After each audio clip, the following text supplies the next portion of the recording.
partir del versículo 4. Anoche leímos hasta el versículo 3. Pero Jehová hizo levantar un gran viento en el mar, y hubo en el mar una tempestad tan grande que se pensó que se partiría la nave. Y los marineros tuvieron miedo, y cada uno clamaba a su Dios, y echaron al mar los enseres que había en la nave para descargarla de ellos. Pero Jonás había bajado al interior de la nave y se había echado a dormir. Y el patrón de la nave se le acercó y le dijo: ¿qué tienes, dormilón? Levántate, clama a tu Dios, quizás Él tendrá compasión de nosotros y no pereceremos. Y dijeron cada uno a su compañero: venid y echemos suertes, para que sepamos por causa de quién nos ha venido este mal. Y echaron suertes, y la suerte cayó sobre Jonás. Entonces le dijeron ellos: decláranos ahora, ¿por qué nos ha venido este mal? ¿Qué oficio tienes? ¿Y de dónde vienes? ¿Cuál es tu tierra? ¿De qué pueblo eres? Y Jonás les respondió: soy hebreo, y temo a Jehová, Dios de los cielos, que hizo el mar y la tierra. Y aquellos hombres temieron sobremanera y le dijeron: ¿por qué has hecho esto? Porque ellos sabían que Jonás huía de la presencia de Jehová, pues él se los había declarado. Y le dijeron: ¿qué haremos contigo para que el mar se nos acalme? Porque el mar se iba embraveciendo más y más. Y Jonás les respondió: tomadme y echadme al mar, y el mar se aquietará, porque yo sé que por mi causa ha venido esta gran tempestad sobre vosotros. Y aquellos hombres trabajaron para hacer volver la nave a tierra, mas no pudieron, porque el mar se iba embraveciendo más y más contra ellos. Entonces clamaron a Jehová y dijeron: te rogamos ahora, Jehová, que no perezcamos nosotros por la vida de este hombre, ni pongas sobre nosotros la sangre inocente, porque tú, Jehová, has hecho como has querido. Y tomaron a Jonás y lo echaron al mar, y el mar se aquietó de su furor. Y temieron aquellos hombres a Jehová con gran temor, y ofrecieron sacrificio a Jehová e hicieron votos. Pero Jehová tenía preparado un gran pez que tragase a Jonás, y estuvo Jonás en el vientre del pez 3 días y 3 noches. Vuelvo a leer el versículo 4. Pero Jehová hizo levantar un gran viento en el mar, y hubo en el mar una tempestad tan grande que se pensó que se partiría la nave. Dios tiene un plan maravilloso para todo aquel que un día se encuentra con Jesús. A Abraham, Dios le dijo: sal de tu tierra, de la casa de tus padres, y anda a una tierra que yo te mostraré. Y tú serás una bendición por donde pases. El plan de Dios para sus hijos es que sus hijos sean una bendición por donde pasen. Pero Jonás, en lugar de ser una bendición en el barco, estaba siendo una maldición. ¡Qué tragedia! Un hombre llamado para ser bendición se había vuelto en una maldición. Por donde tú vas, ¿eres una bendición? Como padre, ¿eres una bendición? Como esposo, como esposa, como hijo, ¿eres una bendición? Como empleado eres una bendición. Como patrón eres una bendición. Es interesante. Yo tengo un hijo abogado. Él se casó hace unos 5 años atrás. Y el día de las bodas conocí a otros 2 socios de él en un estudio jurídico que ellos tienen en Brasilia. Y yo los veía a esos 2 socios, también abogados famosos allá, medio dislocados porque no había bebida, no había cigarro, no había baile, no era el ambiente de ellos. Y dejé todo y me fui a la mesa de ellos para hacer sala, ¿no? Para conversar un poco, para que ellos no se sintiesen fuera del ambiente. Y es impresionante lo que ellos me dijeron. Yo les dije, mire, yo les agradezco a ustedes por el apoyo que ustedes le dan a mi hijo. Y uno de ellos me dijo, mire, nosotros no le damos ningún apoyo. Él es un buen profesional, pero una cosa, nosotros 2 tenemos una gratitud profunda por él, porque él tiene algo que nosotros no tenemos. Él tiene fe, él cree. Y cuando a veces nosotros tenemos un caso casi perdido, cuando parece que ya no vamos a lograr nada, lo primero que hacemos es entrar a la sala de él, no para pedirle ideas con relación al trabajo, sino para pedirle que él haga una oración por nosotros, porque hay momentos en que solo Dios puede resolver algunos problemas. Bueno, eso es lo que Dios quiere para ti, que por donde tú vayas seas una bendición. Tú eres la luz, dijo Dios. Vosotros sois la luz del mundo, dijo Jesús. ¿Ya escuchaste hablar de la leyenda del rayito de luz? El rayito de luz quería conocer a las tinieblas y un día fue a la mamá y le dijo, mamita, quiero conocer a las tinieblas, ¿dónde puedo encontrar a la oscuridad? La mamá le dijo, mira, anda a ese cuarto, allí está la oscuridad, puertas cerradas, ventanas cerradas, métete por alguna rendijita, allí vas a encontrar a la oscuridad. Y el rayito de luz se fue, entró y volvió frustrado. Mamita, entré, pero no había ninguna oscuridad. Entonces la madre le dijo, mira, ándate al centro de la tierra, allá al fondo de la tierra, ahí está la oscuridad. Y el rayito de luz se fue allá y volvió triste. Mamita, tampoco encontré la oscuridad. Y la mamá lo mandaba para aquí, lo mandaba para allá y el rayito de luz volvía y le decía, mamá, no encuentro a la oscuridad. Y la mamá le dijo, mira hijito, nunca vas a encontrar a la oscuridad, porque por donde tú vayas, todo va a quedar iluminado, porque tú eres un rayo de luz. Oh querido, tú eres un rayo de luz. Tú naciste para ser una bendición. Mucha gente se queja y dice así, esta vida es un infierno, esta vida es injusta, nadie me ama, nadie me quiere, nadie me acepta, todo el mundo me trata mal. Pero yo quiero darte una noticia que no sé si te va a gustar. No es que todo el mundo te trata mal, no es que nadie te quiere, es que este mundo, esta vida es como un espejo.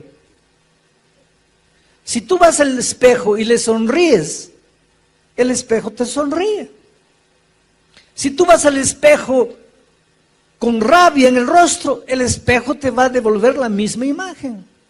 Si tú lloras delante del espejo, el espejo te va a devolver la imagen de alguien llorando. El problema es que tú andas con el rostro fruncido, andas quejándote de la vida, miras a las personas y nadie te gusta, vives criticando, mirando los defectos de las personas, pero quieres que te acepten.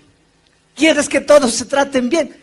Querido, trata bien a las personas. Ama a las personas. Acéptalas como son.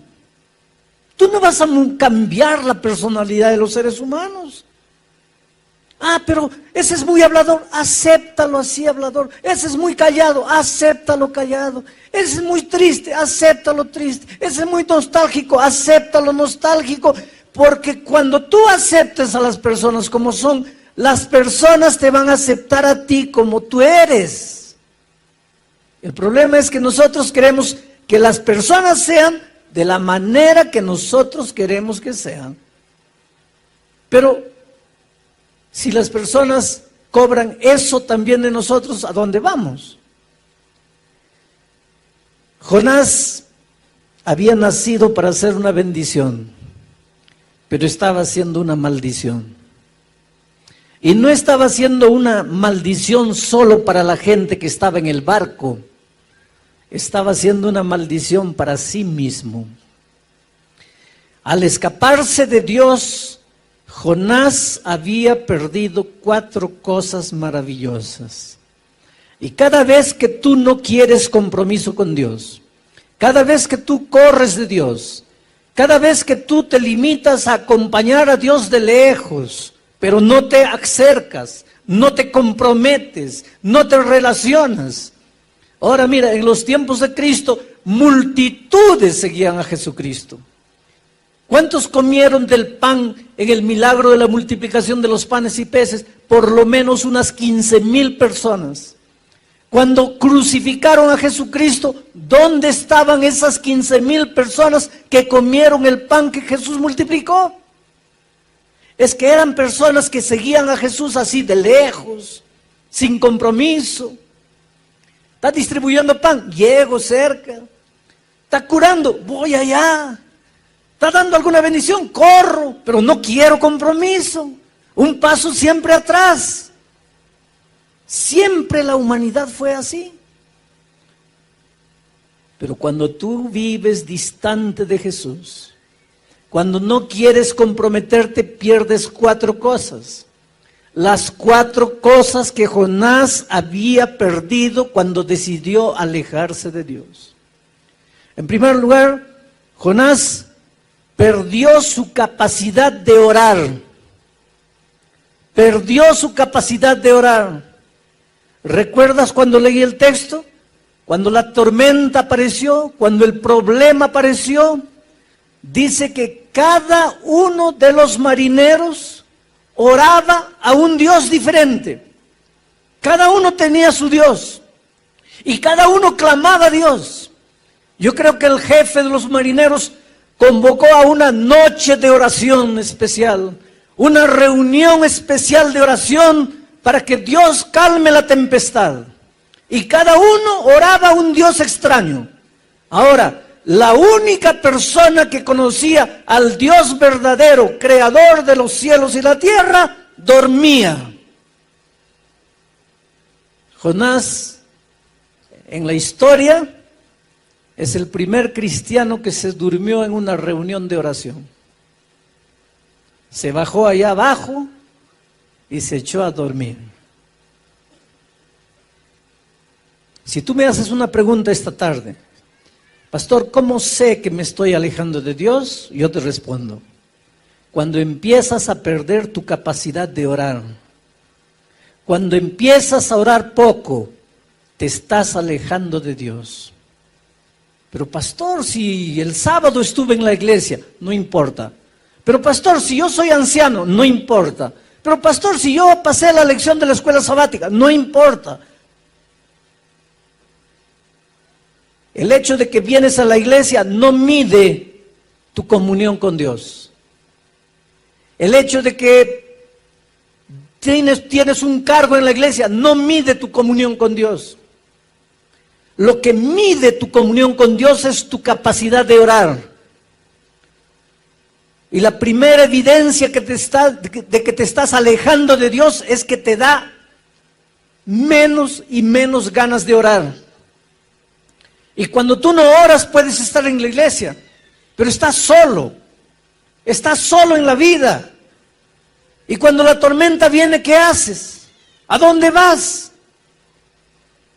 Cuando están demitiendo de la empresa a todos los empleados y tu nombre está en la lista, ¿qué haces?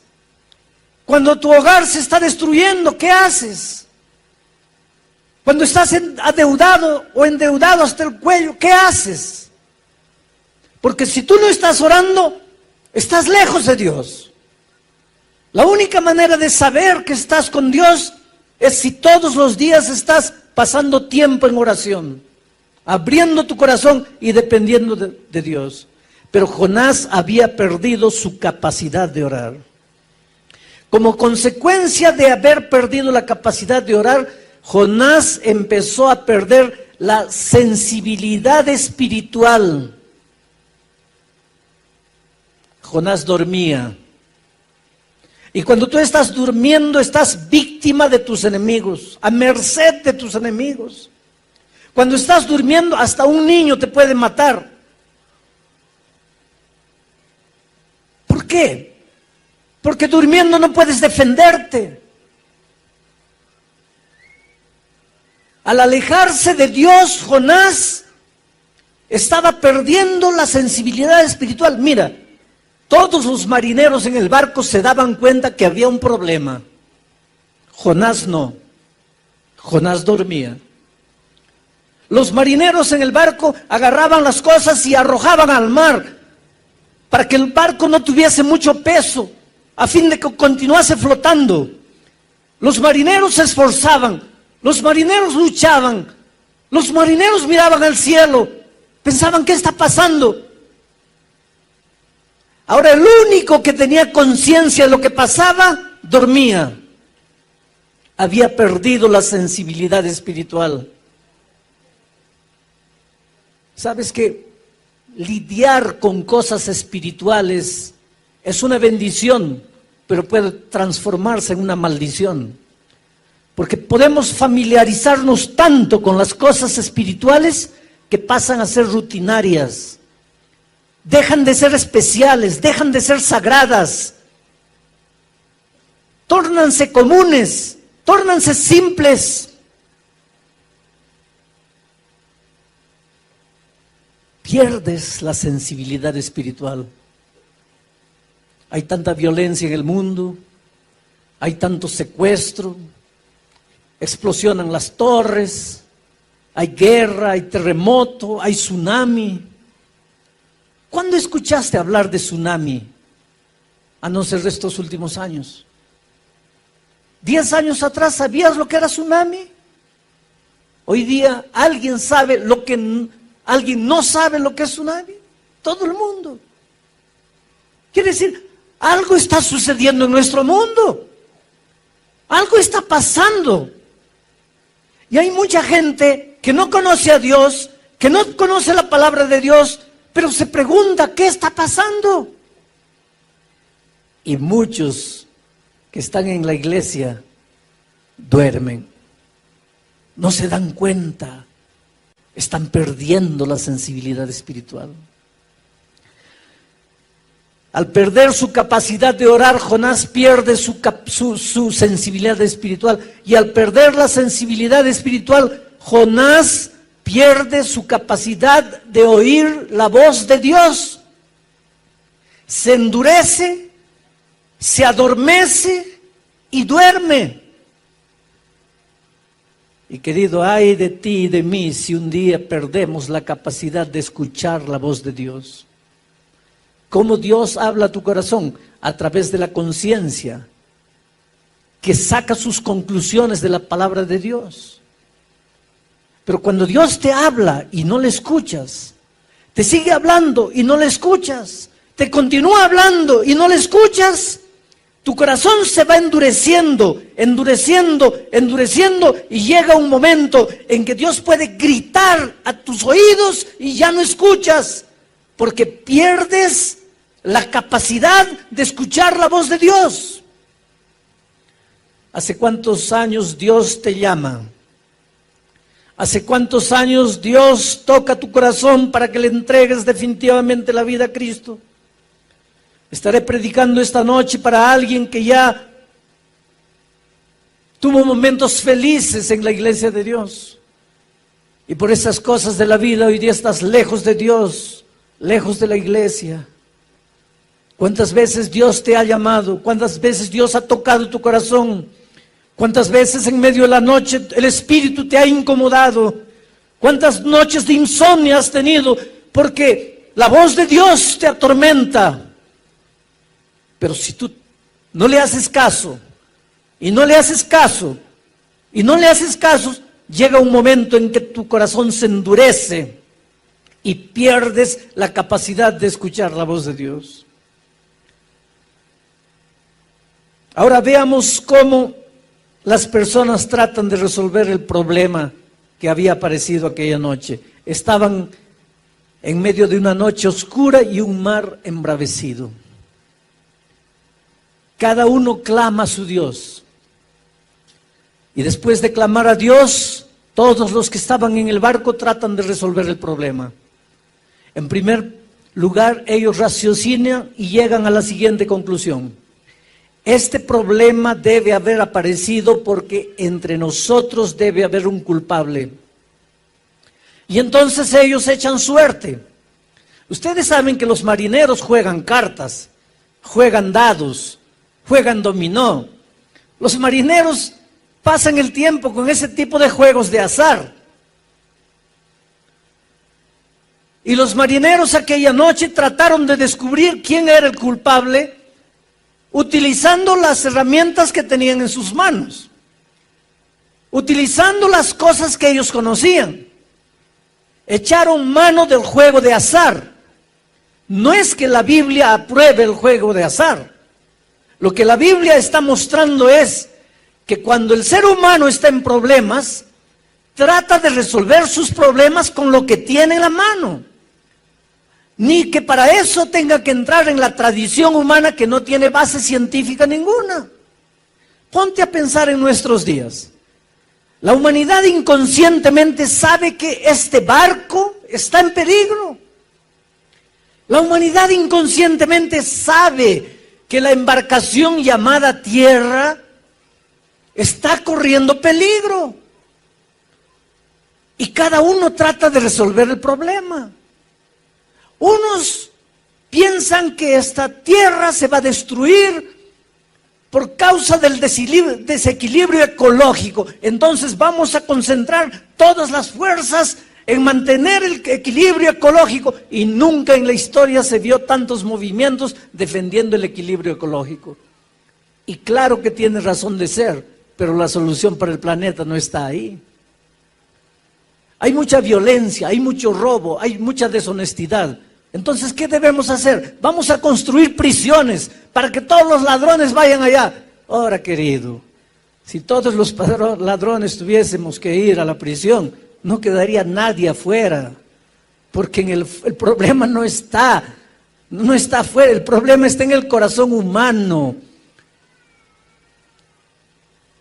Hay un filósofo que dice que si tú no robaste todavía es porque no tuviste la oportunidad. Y yo te voy a confesar una cosa, porque quiero que entiendas que soy un ser humano tan humano cuanto tú. Un día en los Estados Unidos entregué un billete de $100, un billete de $10 para una compra que hice de $2, $3. Y la chica debería tener algún problema ese día, seguro que peleó con el esposo o algún hijo estaba enfermo. Evidentemente su cuerpo estaba allí, pero su cabeza no estaba, porque me recibió el billete de $10 y me dio el vuelto de $100. ¿Qué es lo que debería haber hecho yo inmediatamente?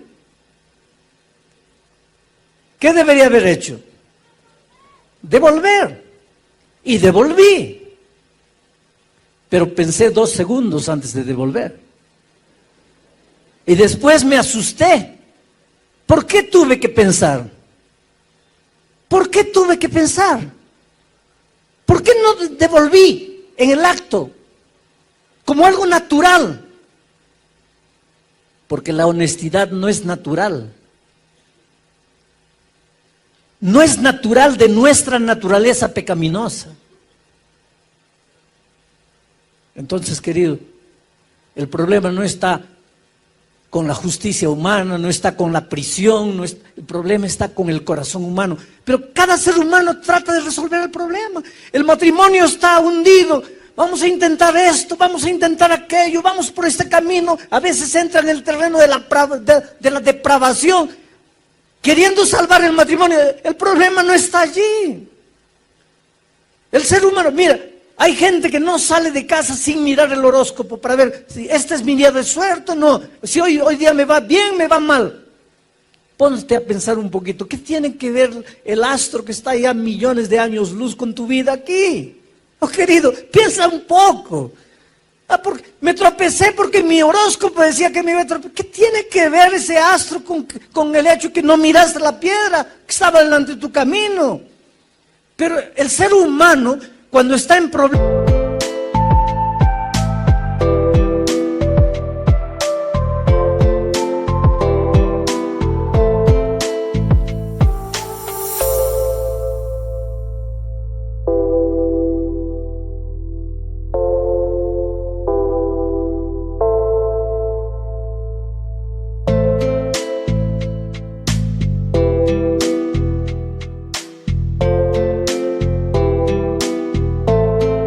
trata de correr de un lado para otro para resolver el problema. Y es lo que los marineros hicieron aquella noche. Lo que estaba en las manos eran las cartas y comenzaron a echar suerte. Y te digo una cosa. Cuando los seres humanos son sinceros, y aunque no estén en el camino correcto, porque no conocen otra verdad, Dios puede manifestarse a ellos. Y fue lo que sucedió aquella noche. Porque la suerte cayó a Jonás. Y ahora los marineros fueron a Jonás y le preguntaron: ¿qué hiciste? ¿Por qué nos trajiste esta maldición? Ahora miren la actitud de Jonás. Jonás pensaba que la solución para los problemas estaba en las manos del propio ser humano. Jonás llegó a la siguiente conclusión: yo pequé, yo traje este problema, yo traje esta maldición, entonces yo voy a pagar por lo que hice. Arrójenme al mar, y cuando yo me muera, ustedes se van a quedar en paz. Jonás era un profeta de Dios. Jonás conocía el tema de la gracia redentora. Hay muchos cristianos sinceros que piensan que en el Antiguo Testamento la enseñanza es salvación por las obras y que en el Nuevo Testamento la enseñanza es salvación por la gracia. Pero si tú lees la Biblia desde el Génesis hasta el Apocalipsis, vas a ver que la única enseñanza bíblica es la salvación por la gracia. Por las obras nadie se salva. Por la ley nadie se salva. Por guardar mandamientos nadie se salva. Desde el jardín del Edén, cuando un cordero fue sacrificado para preparar vestidos para cubrir la desnudez del hombre, Dios estaba diciendo que la salvación es únicamente por la gracia de Jesucristo, porque ese cordero simbolizaba al cordero de Dios que tiraría el pecado del mundo. Cuando Israel todos los días ofrecía sacrificio y un corderito era sacrificado, el mensaje era: la salvación es únicamente por la gracia. Por lo tanto, Jonás conocía el tema de la salvación por la gracia, pero él no creía. Él tenía una manera de pensar: el que la hace, la paga. Yo la hice, entonces merezco morir.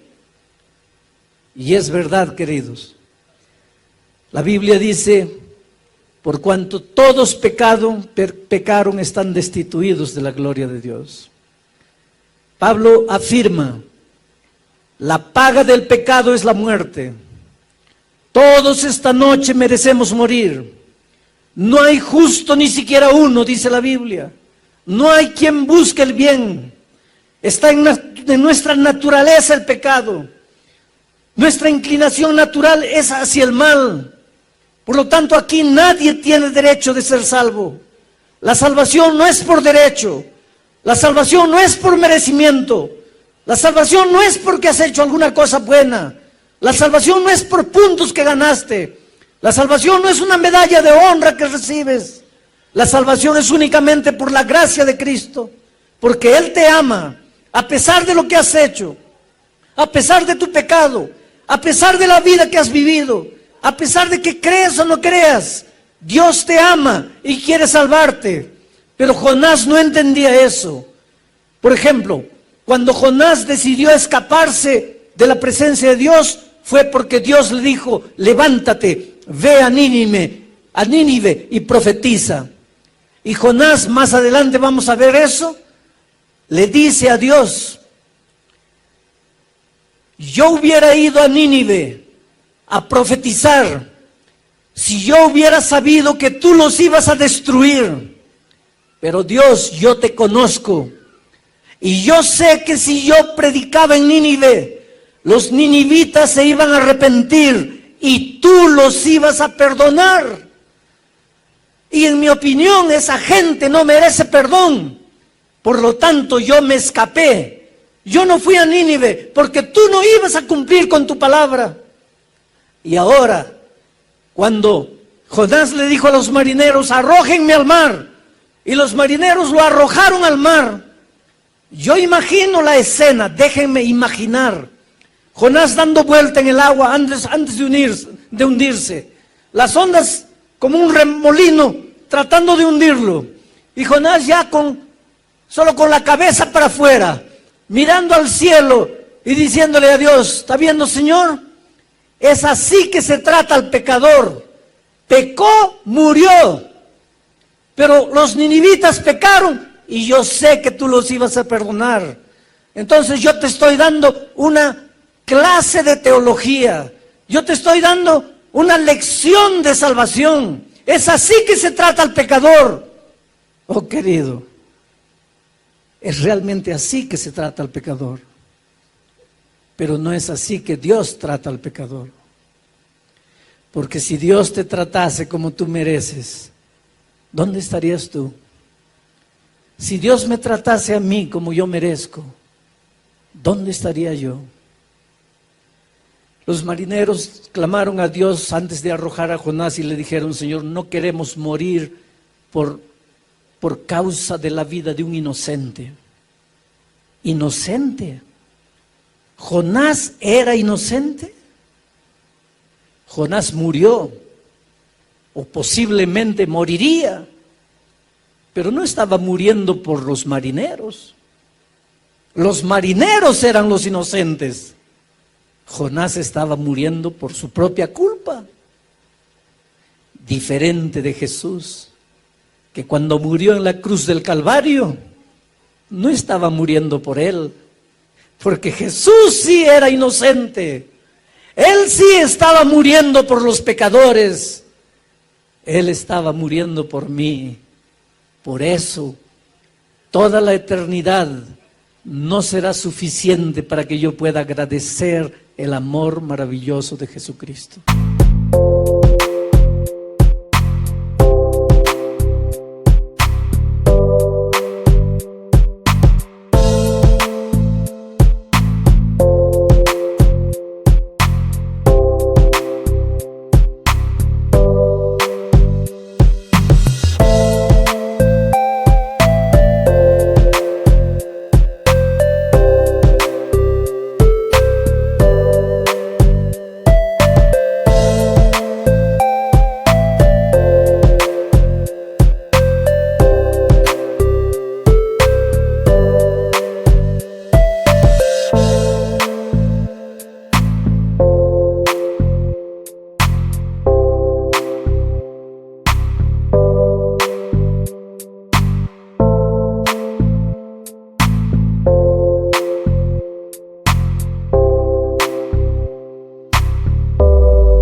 Y Jonás desapareció en las aguas.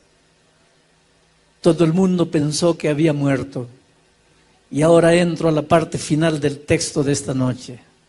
El último versículo del capítulo 1 dice así: pero Jehová tenía preparado un gran pez. El problema del pecado a Dios no lo agarró por sorpresa. Desde la eternidad Dios ya tenía el plan de salvación preparado. Dios había preparado un gran pez.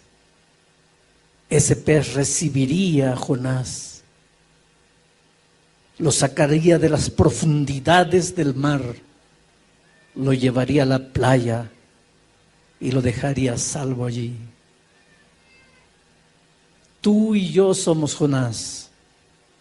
Por nuestros pensamientos, por nuestros sentimientos, por nuestras actitudes, nosotros merecemos el fondo del mar, el fondo del pecado, el fondo de la muerte. Pero así como Dios tenía preparado un gran pez para salvar a Jonás, en el maravilloso plan de salvación, Dios tenía preparado una cruz. Y en esa cruz murió Jesucristo. Esta noche estaba en el camarín y hay una señora llamada Verónica que todas las noches cuando llego me recibe en el camarín con todo cariño. Tiene un agua caliente. Trata de hacer mi estada en el camarín lo más confortable. Esta noche le pregunté: ¿quién eres tú? Y ella me dijo: pastor, hace muchos años, 9 años atrás, cuando mi hijo mayor tenía apenas 6 años, 7 años, mi esposo se fue con otra mujer. Nunca más lo vi, me dejó con 3 hijos, sola para criar 3 hijos. Y un día tuve ganas de morir. Quise quitarme la vida. Estaba en el fondo del pozo, estaba destruida, la vida no tenía sentido. Y Dios me extendió la mano y me sacó del fondo del pozo. Y hoy día mis hijos ya empiezan a crecer. Mi hijo mayor ya tiene 16 años y yo estoy aquí, amando a Jesús con todo mi corazón, tratando de servir a Dios y de hacer lo mejor para Él. No importa quién eres tú ni cómo tú vives. No importa el drama que vives. No importa si por errores personales hoy día te sientes en el fondo del mar, desempleado, sueños destruidos, matrimonio destruido, sin hijos, sin padre. Yo te digo, Dios tiene preparado un plan de salvación para ti. Dios te extiende la mano, pero Él no puede hacer nada por ti si tú no quieres.